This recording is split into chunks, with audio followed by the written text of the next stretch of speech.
Hello students. मैं अभिषेक Saxena, mathematics lecturer. आज आपके सामने व्रत का लेक्चर नंबर 3 स्टार्ट करने जा रहा हूँ। लेक्चर नंबर 2 में हमने व्रत की प्रकृति, व्रत के लिए प्रतिबंध एवं सकेंद्रीय व्रत के बारे में पढ़ा था। आज हम उन पर कुछ क्वेश्चंस डिस्कस करेंगे अच्छे से। सभी स्टूडेंट्स ध्यान से देखें क्या दिया है। पहला क्वेश्चन मैंने आपकी स्क्रीन पर लिख रखा है यहाँ पर कि यदि समीकरण x² - 2x + 2ay + a + 3 एक अशून्य त्रिज्या, मतलब त्रिज्या शून्य नहीं है, अशून्य त्रिज्या का वास्तविक व्रत निरूपित करता है, तो हमें a के मानों का परिसर ज्ञात कीजिए।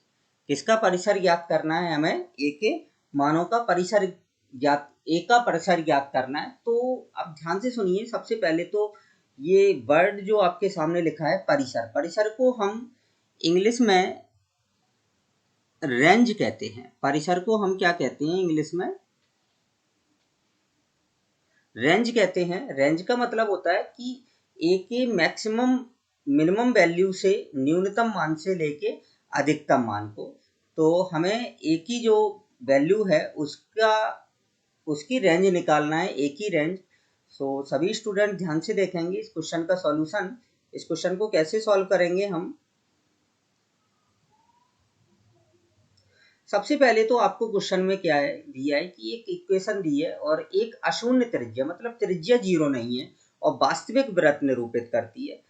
तो कल जैसा कि मैंने आपको बताया था कि जब कोई व्रत वास्तविक होता है तो उसके g² + f² - c की जो वैल्यू होती है वो ग्रेटर देन 0 होती है। कल मैंने आप देखिए, कल के वीडियो में मैंने बताया था कि जब व्रत एक वास्तविक व्रत होगा तब g² + f² - c की जो वैल्यू होगी वो कैसी होगी? ग्रेटर देन 0 होगी। तो अब हमें g का, f का और c का मान ज्ञात करना है। तो हम क्या करेंगे? सबसे पहले एक जनरल इक्वेशन लिखेंगे व्रत की। व्रत की जनरल इक्वेशन क्या होती है? x² + y² + 2gx + 2fy + c = 0 से कंपेयर करेंगे, से तुलना करेंगे आप सबसे पहले इक्वेशन की। तो आपको क्या मिलेगा? आप देखिए कि 2g = क्या है? -2। सो यहाँ से आपको 2g = -2 मिलेगा। यहाँ से आप देखें 2f = क्या है? 2f = 2a है एंड c = आपके पास है a + 3। c = क्या है? a + 3। तो अब आप देखें इधर, तो यहाँ से आपको g = क्या मिल जाएगा? -1। f = आपको क्या मिलेगा? a एंड c = आपका क्या है? a + 3 है। अब केवल और केवल आपको ये वैल्यू ले जाके आपको इस कंडीशन में रखना है कि जब व्रत एक वास्तविक व्रत होगा तो आप जब हम इसमें वैल्यू रखेंगे, सो आप देखें ध्यान से कि -1 का स्क्वायर, g की जगह f की जगह हम a पुट कर देंगे तो a का स्क्वायर और माइनस का a + 3 is greater than 0। So finally आपको क्या मिलेगा? ये +1 a² माइनस का a माइनस का 3 इज ग्रेटर देन क्या आ जाएगा? 0। सो -3 में से 1 जाएगा तो a² माइनस का a -2 इज ग्रेटर देन 0। अब हम आप इसके फैक्टर करेंगे। इसके फैक्टर क्या होंगे आपके? a² माइनस का ये 2a और माइनस का, सॉरी, प्लस का a और -2 इज ग्रेटर देन 0। सो यहाँ से आपको क्या मिल जाएगा? a -2 और a + 1 इज ग्रेटर देन 0। अब हम इसमें बेबी कर्व मेथड का यूज करेंगे। ये क्या बन रही है आपकी? ये एक इनइक्वालिटी है। ये क्या है आपकी? एक, इसको हम बोलते हैं असमिका।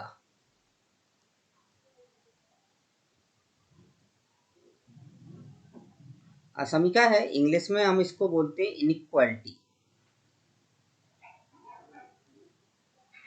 इनइक्वालिटी बोलते हैं। इनइक्वालिटी को हम कैसे सॉल्व करते हैं, ध्यान से देखेंगे। सबसे पहले आप एक नंबर लाइन ड्रॉ कर लें। नंबर लाइन ड्रॉ करने के बाद आप यहाँ से ए की वैल्यू देखें। ए की वैल्यू आपको एक तो -1 मिलेगी और ए की वैल्यू +2 मिलेगी। तो हम इस नंबर लाइन पर, यहाँ पर मैंने -1 डिनोट कर दिया और यहाँ पर मैंने 2 डिनोट कर दिया। अब आप देखें कि यहाँ पर ग्रेटर देन 0 है, मतलब ये एक ओपन इंटरवल है। तो यहाँ पर हम ना तो -1 शामिल करेंगे और ना ही हम +2 शामिल करेंगे। अब आप देखें कि ये जो सिंबल होता है यहाँ से, ये ग्रेटर देन 0 है। साइन कन्वेंशन रूल के अकॉर्डिंग, ये आपका पॉजिटिव होता है, ये आपका नेगेटिव होता है और ये आपका क्या होता है, पॉजिटिव। तो आपकी जो इनइक्वालिटी है वो पॉजिटिव है। इनइक्वालिटी जो है वो आपकी कैसी है, पॉजिटिव है। तो यहाँ पर आपका होगा कहीं -इनफाइनाइट और यहाँ पर होगा आपका +इनफाइनाइट। सो फाइनली आपके पास आंसर क्या आ जाएगा कि ए की जो वैल्यू है वो -1 से छोटी होगी एंड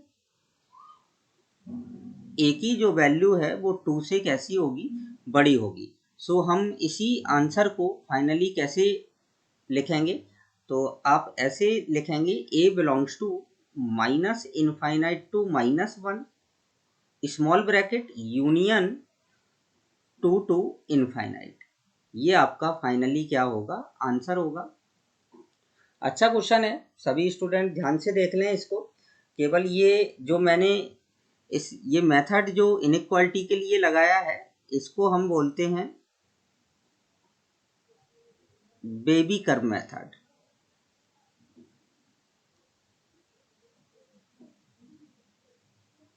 इसको क्या बोला जाता है, बेबी कर्व मेथड बोलते हैं इसको। सो अब अपन नेक्स्ट क्वेश्चन की तरफ बढ़ते हैं। एक और अच्छा क्वेश्चन,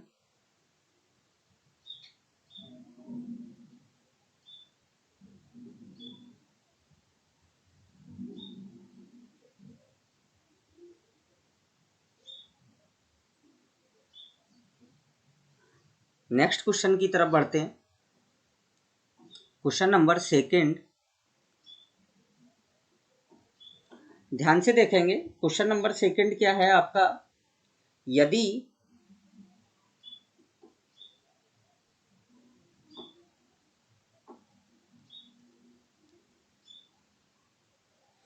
समीकरण ax square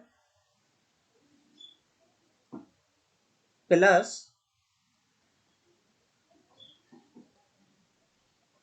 2 - b xy plus 3y square -6bx plus 30y plus 6b equal to 0 एक वृत्त निरूपित करता है। एक वृत्त निरूपित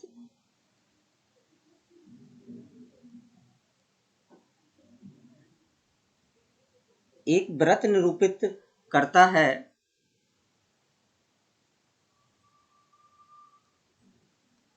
तो आपको वैल्यू निकालनी है a square plus b square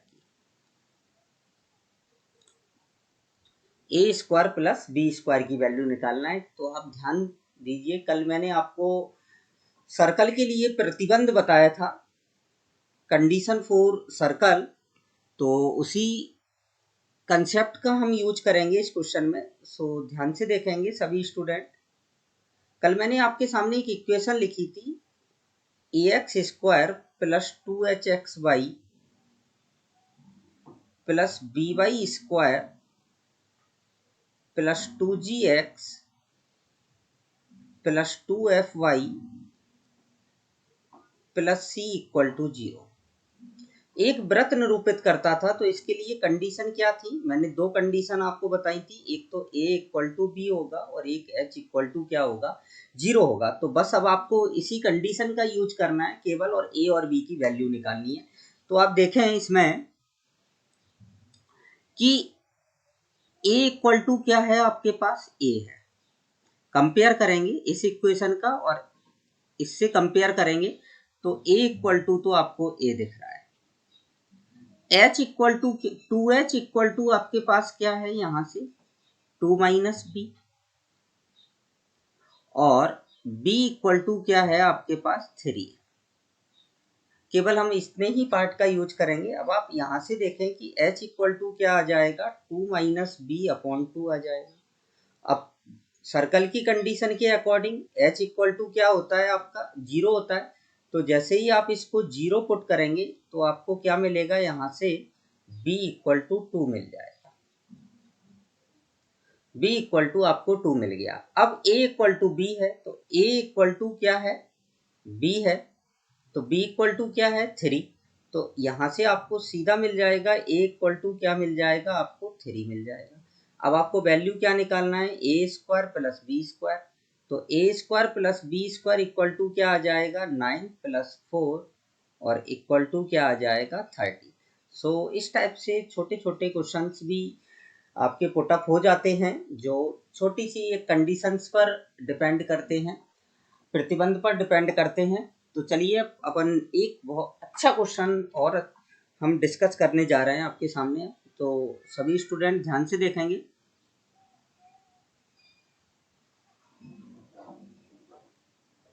question क्या है, माना पी क्यू एवं R S with the tangent extremities of diameter PR of a circle of radius R।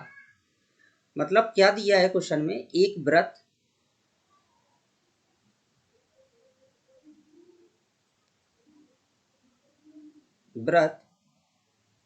जिसकी त्रिज्या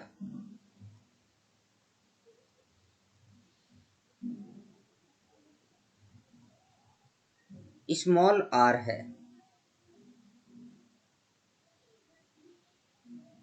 का व्यास PR के सिरों पर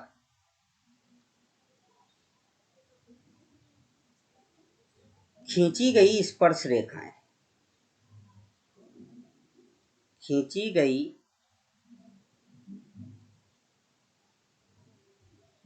स्पर्श रेखाएं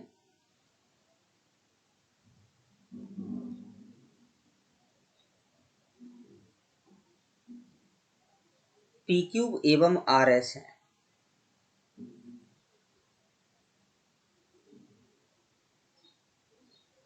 PQ व RS हैं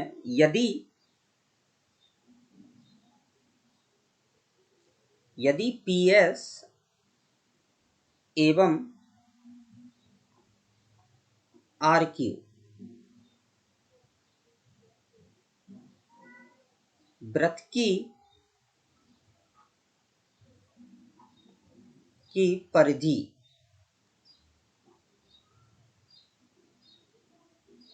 की बिंदु X पर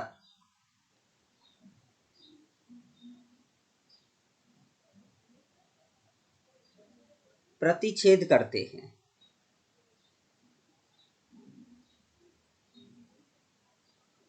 बिंदु x पर प्रतिच्छेद करते हैं, तो 2r बराबर बताना है आपको इस क्वेश्चन में।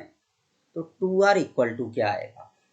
अच्छा क्वेश्चन है, स्टैंडर्ड क्वेश्चन है। सभी स्टूडेंट इस क्वेश्चन को ध्यान से देखेंगे और ध्यान से समझेंगे कि हमें एक जनरल छोटे छोटे कंसेप्ट्स का यूज करके भी हम एक अच्छे क्वेश्चंस को सॉल्व कर सकते हैं।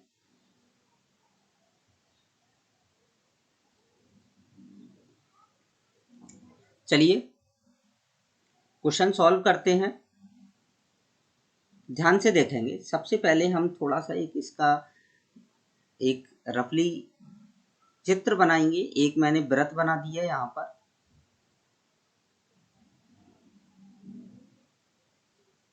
इस टाइप से। इसका व्यास है, ये व्यास दिया है पी आर, ये आपका 2r होगा। व्यास कितना होगा? 2r। अब पी क्यू एवं आर एस,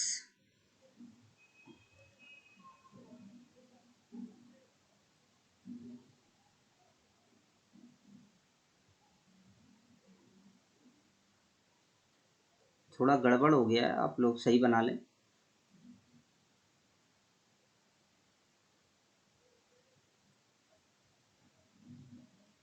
इस टाइप से ये आपका क्यू बिंदु है और ये क्या है? आपका आर बिंदु है। अब इसने क्या बोला है क्वेश्चन में? P S. P S, sorry, ये बिंदु आपका क्या होगा? ये एस है। पी एस, जब हम इसको इससे मिलाएंगे, पी एस और क्यू आर, थोड़ा सा ध्यान से बनाना है। इस टाइप से ये एक दूसरे को कहाँ पर इंटरसेक्ट कर रहे हैं? परिधि पर, एक्स बिंदु पर काट रहे हैं। तो आपको बताना है 2r इक्वल टू। चलिए अब इस क्वेश्चन को अपन सॉल्व करते हैं। थोड़ा सा अपन यहाँ पर देखते हैं। हमेशा आपको ध्यान रखना है कि त्रिज्या जो होती है वो स्पर्श रेखा पर लंबवत होती है। आप लोगों ने पढ़ा होगा त्रिज्या सदैव स्पर्श रेखा पर कैसी होती है? लंबवत होती है। और अर्धवृत्त का कोण भी क्या होता है? आपका समकोण होता है। और ये आपका क्या है? अर्धवृत्त का कोण है। अब आप देखें कि अगर ये 90 है पूरा, ये कितना है? 90। अगर मैं इसको थोड़ी देर के लिए इसको मैं थीटा कंसीडर कर लूं, ये कितना हो गया? थीटा। ये थीटा है। अब आप देखें इस त्रिभुज पी क्यू आर में, पी क्यू आर में अगर हम बात करें तो ध्यान से देखना है आपको।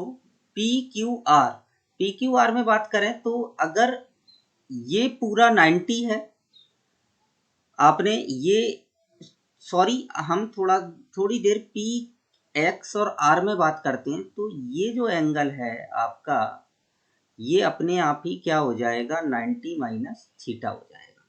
कितना हो जाएगा? 90 माइनस थीटा हो जाएगा।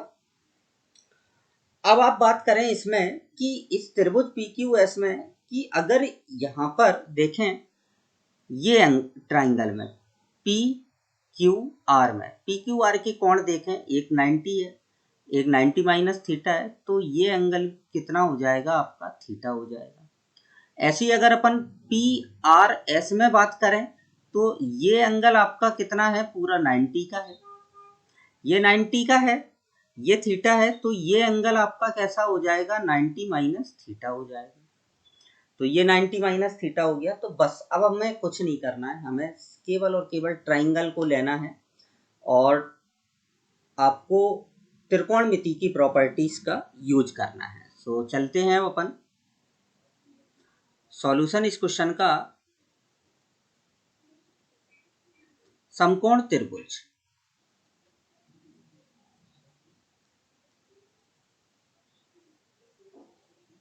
समकोण त्रिभुज क्यू पी आर में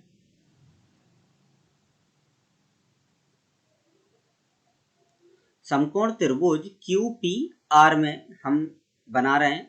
आप यहाँ पर चाहे 90 माइनस थीटा ले लें, चाहे थीटा ले लें, तो हम इस एंगल को कंसीडर करके चल रहे हैं। ध्यान से देखना, थीटा।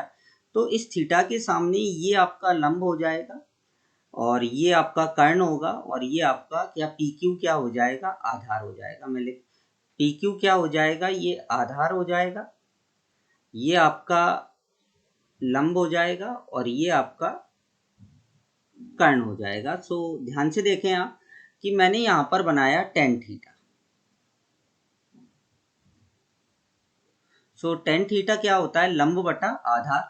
लंब बटा आधार मतलब पी आर अपॉन में क्या आ जाएगा? P Q. P R upon P Q मतलब ये आ जाएगा 2r अपॉन में पी क्यू। क्लियर। अब ऐसे ही हम समकोण त्रिभुज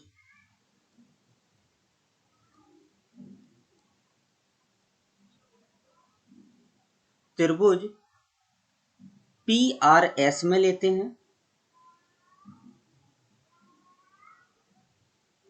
पी आर एस में हमने इस एंगल को कंसीडर कर लिया, थीटा ही कर लेते हैं, या आप 90 माइनस थीटा को कंसीडर कर लें, कोई दिक्कत नहीं है। 90 माइनस थीटा को तो ये लंब हो जाएगा, ये आपका क्या हो जाएगा, आधार हो जाएगा। चलिए 90 माइनस थीटा या थीटा कुछ भी आप जैसा चाहें वैसा ले सकते हैं। अगर आप थीटा लेते हैं तो ये लंब होगा, ये आधार होगा, और ये तो हमने यहाँ पर कौन सा एंगल कंसीडर किया है, 90 माइनस थीटा। सो यहाँ पर क्या आएगा, tan 90 minus theta equal to क्या आ जाएगा, 2r अपॉन में 90 माइनस थीटा हम कंसीडर कर रहे हैं, तो ये लंब हो जाएगा और ये आधार हो जाएगा, लंब बटा आधार। तो यहाँ पर ये आ जाएगा आपका कितना आएगा, 2r अपॉन में क्या आ जाएगा, rs। अब tan 90 माइनस थीटा आपका क्या होता है, कॉट थीटा, सभी स्टूडेंट को मालूम होना चाहिए। सो इसको मैंने इक्वेशन फर्स्ट कंसीडर कर लिया और इसको मैंने इक्वेशन सेकंड कंसीडर कर लिया। अब आप इक्वेशन फर्स्ट और इक्वेशन सेकंड का जब मल्टीप्लाई करेंगे, जब आप इन दोनों का मल्टीप्लाई करेंगे, सो ध्यान से देखें, जब मल्टीप्लाई करेंगे तो क्या आएगा आपके पास, tan theta into cot theta equal to क्या आ जाएगा, 2r upon P Q into 2r upon R S. Tan और कॉट आप समझ जानते हैं, टेन और कॉट आपस में रेसिप्रोकल होते हैं, तो ये कैंसिल आउट हो जाएंगे, बन आ जाएगा। सो आपके पास 4r स्क्वायर इक्वल टू क्या आ जाएगा, P Q into R S.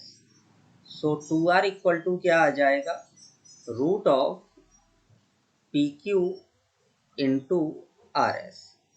So काफ़ी अच्छा क्वेश्चन है ये, सभी स्टूडेंट्स को ध्यान रखना है। केवल और केवल कोई इसमें कंसेप्ट, बड़ा कंसेप्ट यूज नहीं हुआ है, सिंपल आपका ट्रिग्नोमेट्री कंसेप्ट यूज हुआ है क्वेश्चन में, और अच्छा क्वेश्चन है।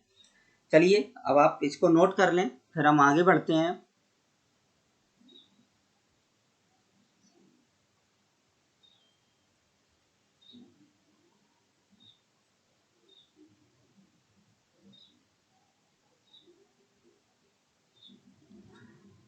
चलिए एक क्वेश्चन मैं आपको और दे रहा हूँ, ध्यान से देखेंगे। इस टाइप का क्वेश्चन आपका 2006 में आया था। ये क्वेश्चन आपका, इस टाइप का क्वेश्चन AI 2006 में आया था। तो काफ़ी मतलब छोटे कंसेप्ट पर भी क्वेश्चन आ जाते हैं। सो ध्यान से देखिए क्वेश्चन क्या था, यदि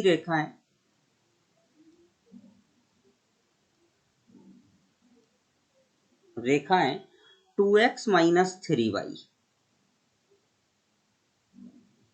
माइनस 5 इक्वल टू 0 एवं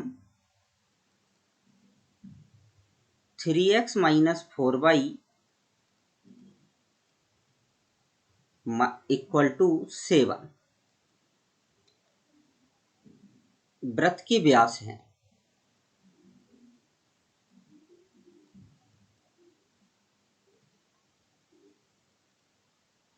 वृत्त के क्या हैं, व्यास हैं, जिसका क्षेत्रफल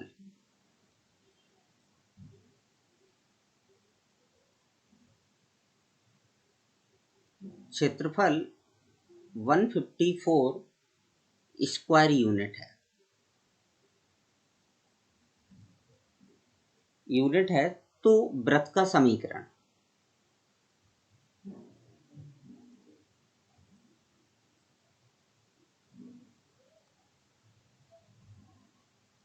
वृत्त का समीकरण मैं आपको बता दूं, जो ट्रिपल 2006 में जो क्वेश्चन आया था उसमें यहाँ पर 154 की जगह 49 पाई था और दो ऐसे ही व्यास के समीकरण दिए थे।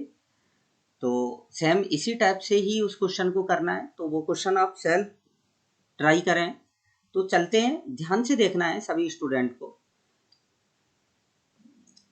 कि जब भी क्वेश्चन में ये कहा जाता है कि वृत्त के व्यास है,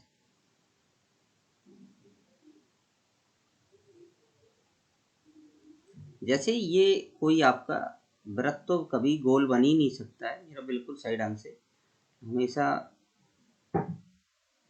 ये व्यास है। तो निश्चित बात है जहां व्यास काटते हैं वो पॉइंट क्या होता है, आपका केंद्र होता है। और किसी भी वृत्त का समीकरण ज्ञात करने के लिए हमारे पास केंद्र एवं त्रिज्या होना जरूरी है। क्या होना जरूरी है? केंद्र एवं त्रिज्या होना जरूरी है। तो अब चलिए सबसे पहले तो हम क्या करेंगे इस क्वेश्चन में इन दोनों इक्वेशंस को सॉल्व करके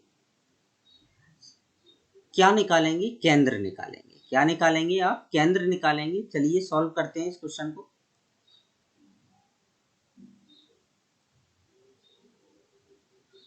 रेखाएं दी हैं आपको 2x minus 3y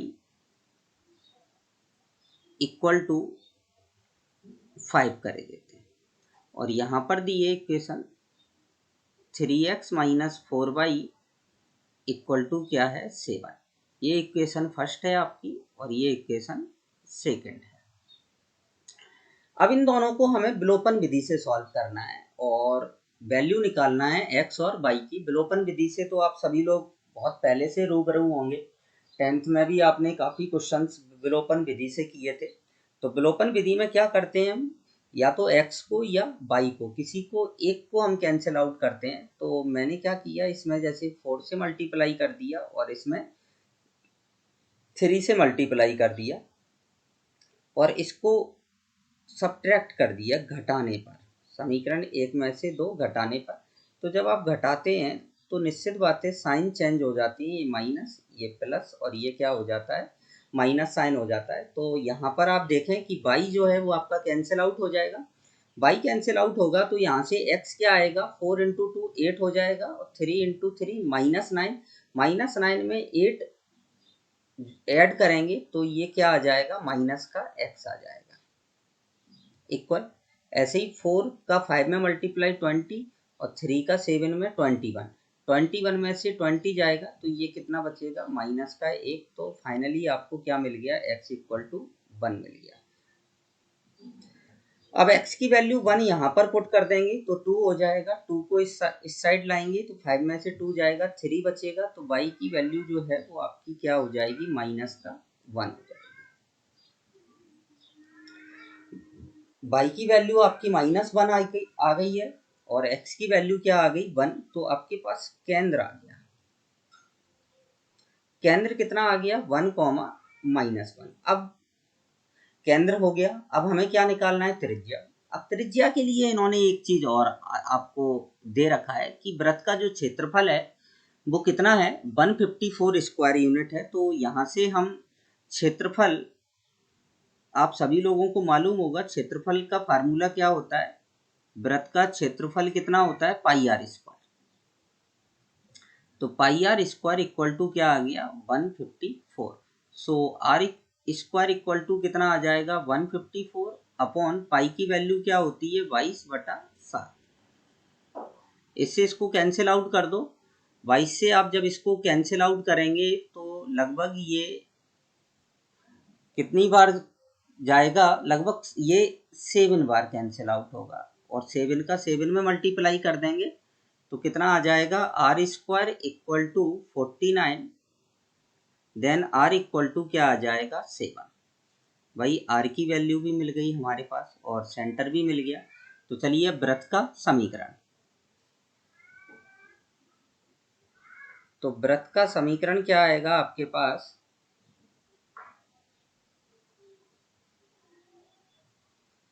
x minus H मतलब x माइनस 1 का स्क्वायर प्लस y माइनस के मतलब ये प्लस हो जाएगा इक्वल टू कितना आ जाएगा 7 का स्क्वायर। इसको ओपन कर दें तो एक्स स्क्वायर माइनस का 2x प्लस का 1 आ जाएगा। यहाँ पर आ जाएगा वाई स्क्वायर प्लस का 2y प्लस का 1 आ जाएगा और इक्वल टू में कितना आ जाएगा 49। तो फाइनली आंसर कितना आ गया X square plus Y square minus का 2x प्लस का 2y और 2 में से 49 जाएगा तो माइनस का 47 आ जाएगा। तो फाइनली ये आपका क्या है आंसर। तो इस टाइप का क्वेश्चन मतलब आपका ट्रिपल ई में आ चुका है। तो आप ये ध्यान रखें कि चाहे क्वेश्चन कंसेप्ट छोटा हो लेकिन क्वेश्चन तो भी कंपटीशन में पुटअप किया जा सकता है।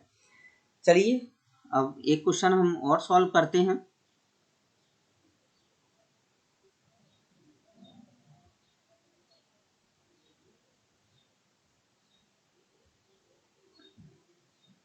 क्वेश्चन क्या दिया है आपको,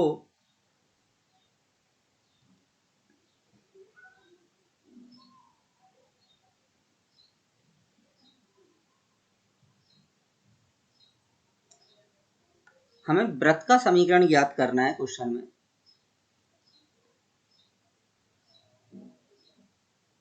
वृत्त का समीकरण जिसकी त्रिज्या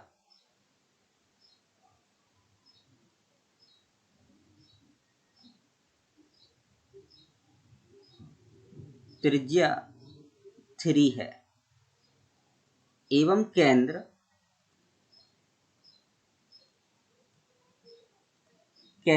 रेखा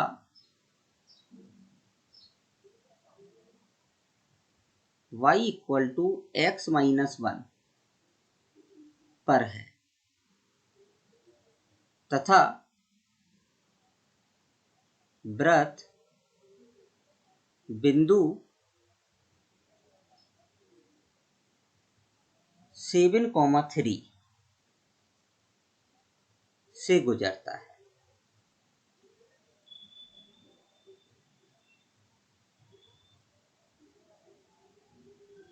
सेवन कॉमा 3 से होकर गुजरता है। तो चलिए इस क्वेश्चन को हम सॉल्व करते हैं। कैसे करेंगे इस क्वेश्चन को सॉल्व, ध्यान से देखेंगे सभी स्टूडेंट। सबसे पहले एक थोड़ा सा रफली एक डायग्राम बना के मैं आपको समझाता हूँ क्वेश्चन को कि क्वेश्चन बोल क्या रहा है। कि जैसे एक वृत्त है, ये एक वृत्त है जिस पर कोई यहाँ पर एक बिंदु है 7,3 और ये सेंटर है। सेंटर से लेके परिधि तक की दूरी त्रिज्या होती है। त्रिज्या आपको क्वेश्चन में दी गई है।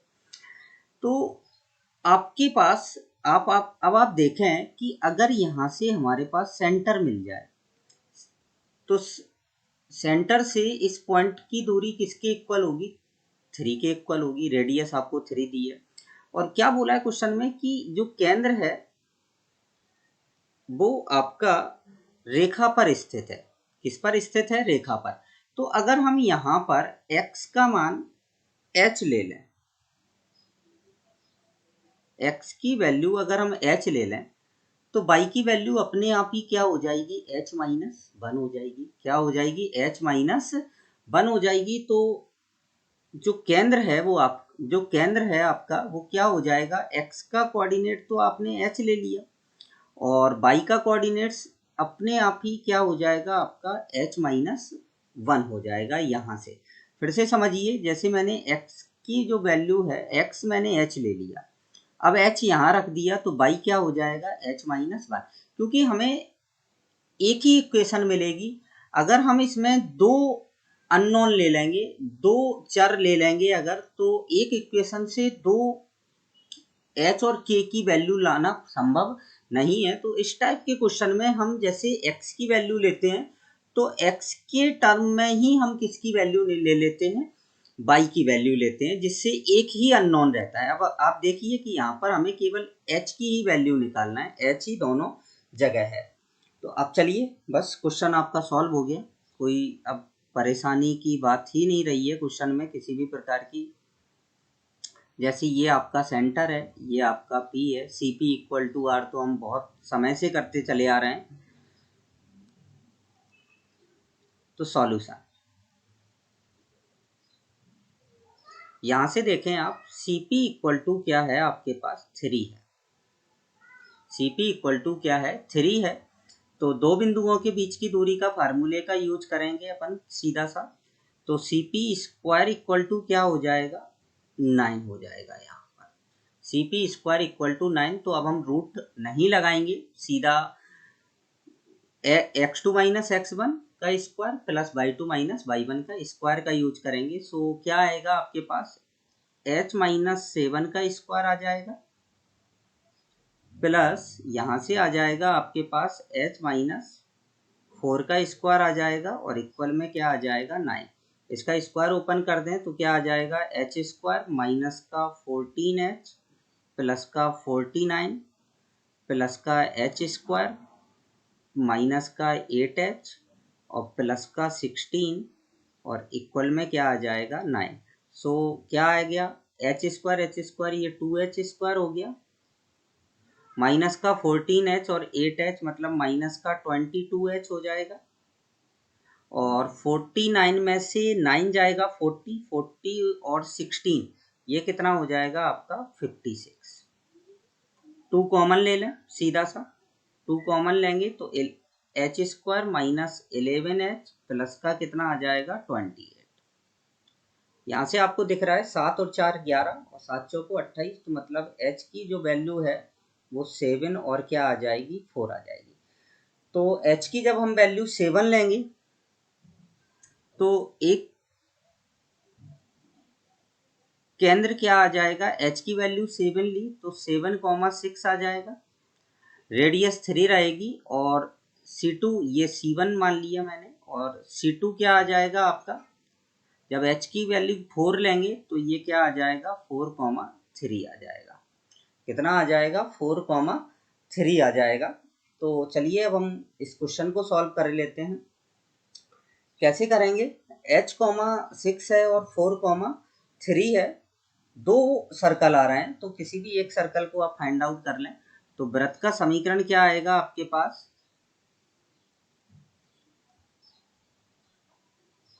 वृत्त का समीकरण आ जाएगा x माइनस 7 का स्क्वायर प्लस y माइनस 6 का स्क्वायर और इक्वल टू 3 का स्क्वायर 9। एक आंसर तो ये हो गया आपका, और एक आंसर क्या आ जाएगा x माइनस 4 का स्क्वायर प्लस y माइनस 3 का स्क्वायर और इक्वल टू क्या आ जाएगा 9। ये एक आंसर हो जाएगा। तो इस टाइप से हम जब भी ऐसा क्वेश्चन आए तो आपको सेम इसी मेथड का यूज करना है, जिससे इजीली आपका क्वेश्चन आ जाए। अगर आप यहाँ पर h, k ले लेते हैं तो क्वेश्चन में टेंशन बढ़ सकती है। चलिए अब मैं आपको एक कंसेप्ट के बारे में बता रहा हूँ।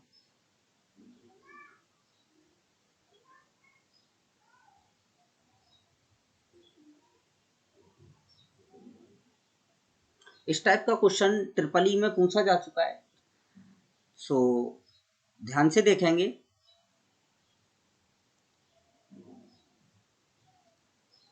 ट्रिपल ई में पूछा गया है एक इस टाइप से क्वेश्चन, इसमें ये लोग हमें जीवा के मध्य बिंदु का बिंदु पथ ज्ञात करना है, जो कि केंद्र पर कोई एंगल अंतरित करती है। केंद्र पर कोई एंगल अंतरित करती है, कितने भी डिग्री का एंगल अंतरित करती हो मतलब। तो आपको जीवा के मध्य बिंदु का बिंदु पथ निकालना है। क्वेश्चन क्या है, वृत्त जिसका केंद्र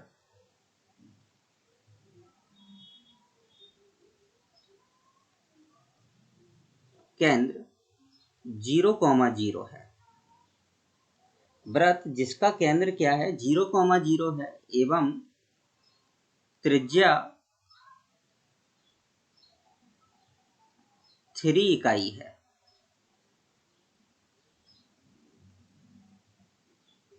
त्रिज्या कितना है आपकी 3 इकाई है कि जीवा के के मध्य बिंदु का बिंदुपथ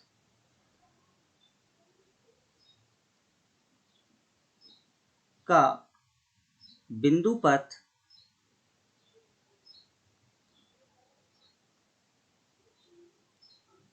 जो केंद्र पर 2π/3 का कोण अंतरित करती है।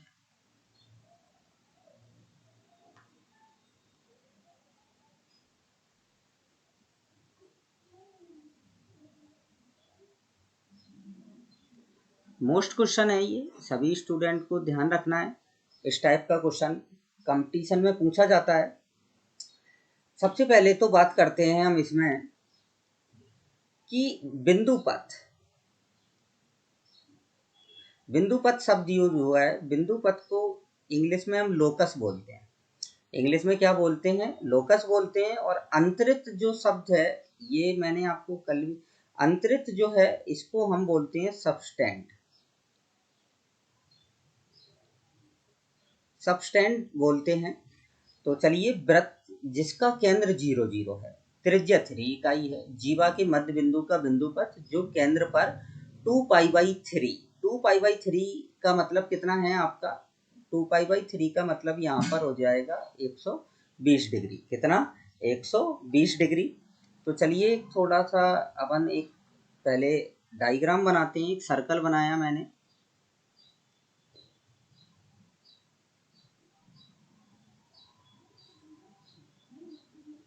इस टाइप से एक सर्कल बना दिया।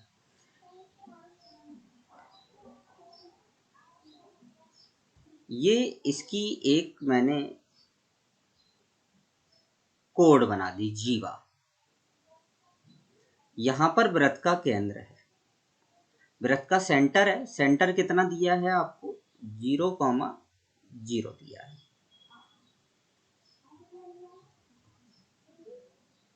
सेंटर कितना है आपका? 0,0 दिया है। अब सेंटर इसने क्या बोला है कि जो जीवा है, मतलब दोनों सिरों से इस टाइप से, ये जो पूरा एंगल होगा आपका, ये जो पूरा एंगल होगा, ये आपका कितना होगा? 120 डिग्री का है, 120 डिग्री का है। अंतरित का मतलब ये होता है कि दोनों सिरों से। एक तो शब्द होता है कोण बनाता है, और एक होता है कोण अंतरित करता है। Angle subtended and make a angle. तो डिफरेंस दोनों वर्ड्स में दोनों ही में काफ़ी डिफरेंस होता है। सबस्टेंड का मतलब होता है दोनों सिरों से, और मेक का मतलब होता है कि कोई रेखा एक्स अक्ष से कोण बनाती है, तो वो उधर आप मेक एंगल का यूज करते हैं। अब चलिए, हमें इससे मैंने एक परपेंडिकुलर डाल दिया। आप लोगों को मालूम होना चाहिए कि वृत्त के केंद्र से जीवा पर डाला गया लंब जीवा को समद्विभाजित करता है। तो यहाँ पर इसका मध्य बिंदु मान लिया मैंने, थोड़ा सा बाहर ले लेते हैं अपन इसको, बड़ा सा H, K ले लिया मध्य बिंदु। ये मैंने O ले लिया, ये आपका A है, ये आपका B है, और इस पॉइंट को मैंने ले लिया C। ये पॉइंट आपका क्या है? C है। ये आपकी रेडियस है जो आपको पहले से ही दी गई है। ये कितनी है रेडियस? 3 दी है। ये भी रेडियस है। तो चलिए, बस क्वेश्चन आपका हो गया। ये एंगल 120 का है टोटल पूरा, तो आधा एंगल कितने का रह जाएगा? 60 डिग्री का। तो बस अब आपको एक राइट एंगल ट्रायंगल समकोण त्रिभुज लेना है ACO में, और सिंपल ट्रिग्नोमेट्री का यूज करना है। सॉल्यूशन,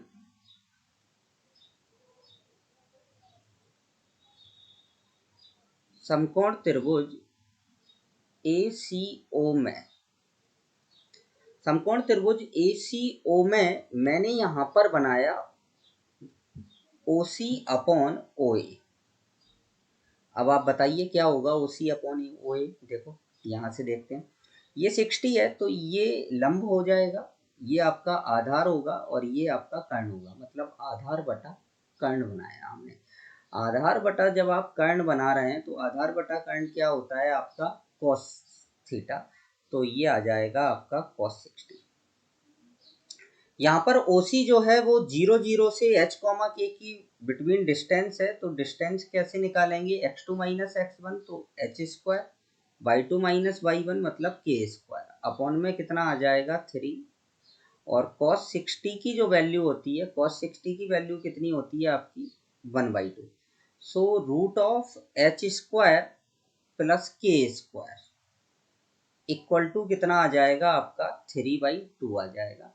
अब दोनों पक्षों का आप वर्ग कर दें, स्क्वायर कर दें, तो h square plus k square equal to कितना आ जाएगा 9/4 आ जाएगा। अब हम लोकस के लिए क्या करते हैं, बिंदु पथ के लिए हम h को तो किससे रिप्लेस कर देते हैं, h को हम रिप्लेस करते हैं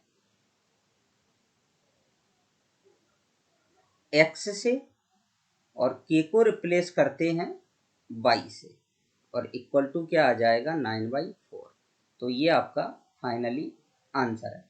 तो ध्यान रखना है जब भी इस टाइप का क्वेश्चन आए, जब जीवा केंद्र पर कोई एंगल सबटेंड करती है और हमें जीवा के मध्य बिंदु का बिंदु पथ निकालना है, तो सिंपल इस तरीके से सिंपल त्रिकोणमिति का यूज करके हम उसको कर सकते हैं। चलिए अब हम आगे बढ़ते हैं।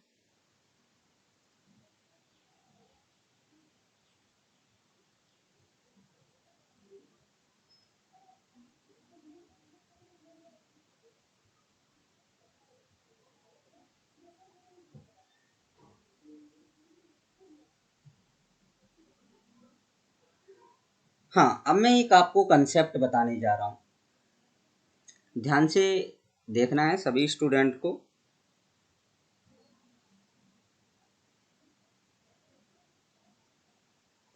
Diametric form of a circle.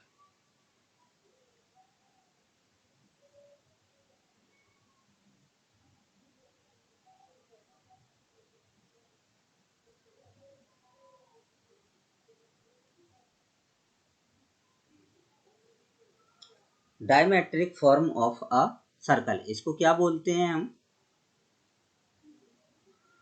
व्यास रूप में वृत्त का समीकरण।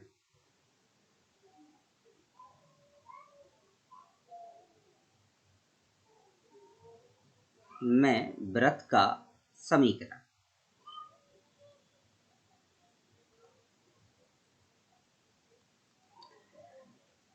देखिए इधर क्या होता है, जैसे वृत्त के व्यास के सिरे दिए हैं आपको, जैसे हमने मान लिया, माना वृत्त के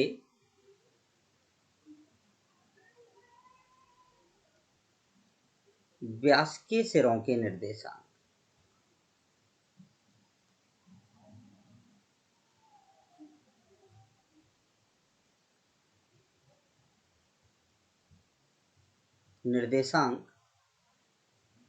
x1 y1 व x2 y2 है, x2 y2 है, तो वृत्त का समीकरण ज्ञात करना है।